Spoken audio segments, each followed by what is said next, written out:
एक चीज और, हम लोगों ने अब जितना इंजीनियरिंग कॉलेज और मेडिकल कॉलेज हम लोग बना रहे हैं, तो इंजीनियरिंग यूनिवर्सिटी भी कॉलेज का और मेडिकल यूनिवर्सिटी भी हम लोगों ने उसका निर्माण कर दिया है।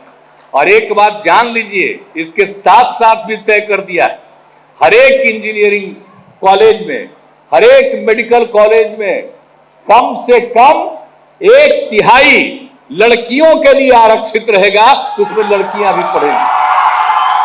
तो आप तो जानते रहे कि हम तो लड़कियों के और महिलाओं के उत्थान के लिए जो काम किया, तो 50% का पंचायती राज संस्थाओं में और नगर निकायों में महिलाओं के लिए, और एक एक चीज स्कूल में भी, सब जगह के लिए भी हम लोगों ने किया, और एक एक काम जो किया। फिर जीविका समूह का गठन किया, किस तरह से सब तरह से महिलाओं को आगे बढ़ाने के लिए हम लोगों ने काम किया है।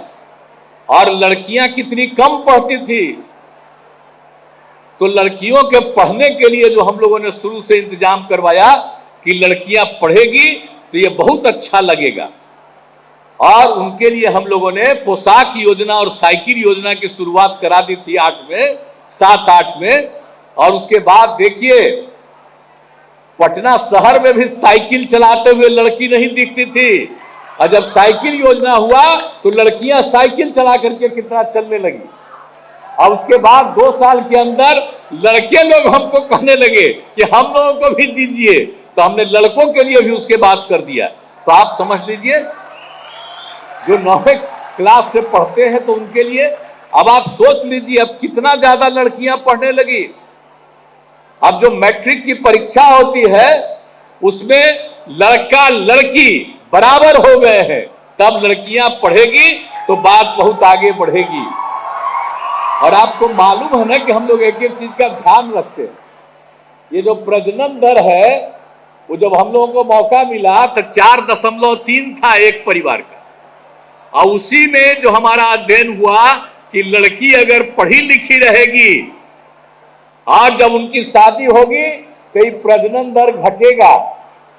हमने देश भर का सर्वे करा करके बिहार का भी सर्वे किया था, तो हमने देखा कि अगर पति पत्नी में पत्नी मैट्रिक पास है तो देश का भी प्रजनन दर 2 और बिहार का भी प्रजनन दर 2 था।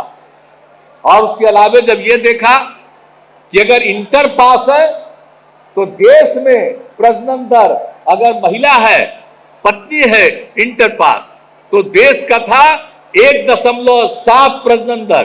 और बिहार का भी जो सर्वे किया कि अगर पति पत्नी में पत्नी इंटर पास है तो बिहार का प्रजनन दर 1.6 था।